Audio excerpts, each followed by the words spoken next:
The Immaculate Conception? That's an easy one, right? It's when Mary conceived Jesus through the Holy Spirit. How can that be wrong?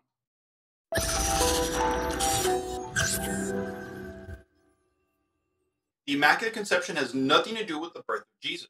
Well, it does. In our spiritual life, everything has something to do with Jesus. But in this case, not directly. Plainly stated, the Immaculate Conception means that when Mary's parents, Anne and Joachim, conceived Mary, from the moment she was created in her mother's belly, she did not have original sin. When God granted Mary her soul in her mom's womb, her soul was already free from original sin. So what is original sin? Original sin is a sin that we are all born with thanks to Adam and Eve's disobedience at the beginning of time. If you want to read the story, you can find it in chapter 3 of the book of Genesis.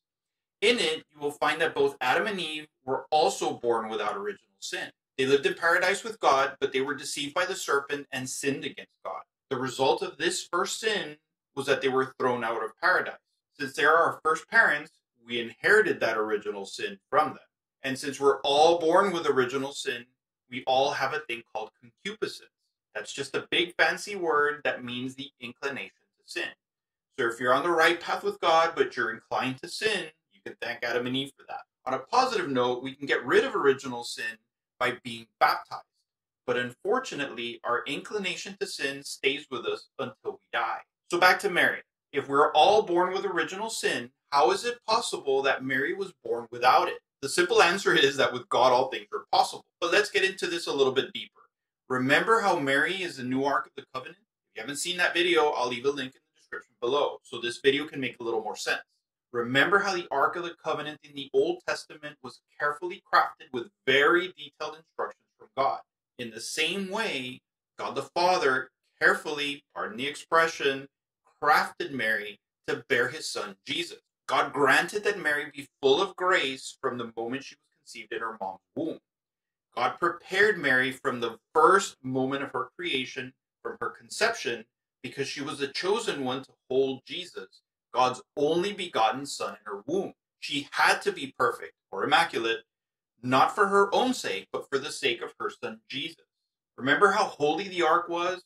So holy that you could die by just touching it? It wasn't holy because of what it was.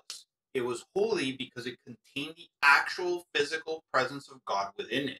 Jesus' mother had to be free from sin in order to hold the unimaginable holiness of her son Jesus, true God and true man. She also had to be free from sin because she had to be completely free from the influence of the devil. But we'll talk about that more in a separate video. But for now, please just remember that the Immaculate Conception means that when Mary was conceived in her mom's womb, her soul was immaculate.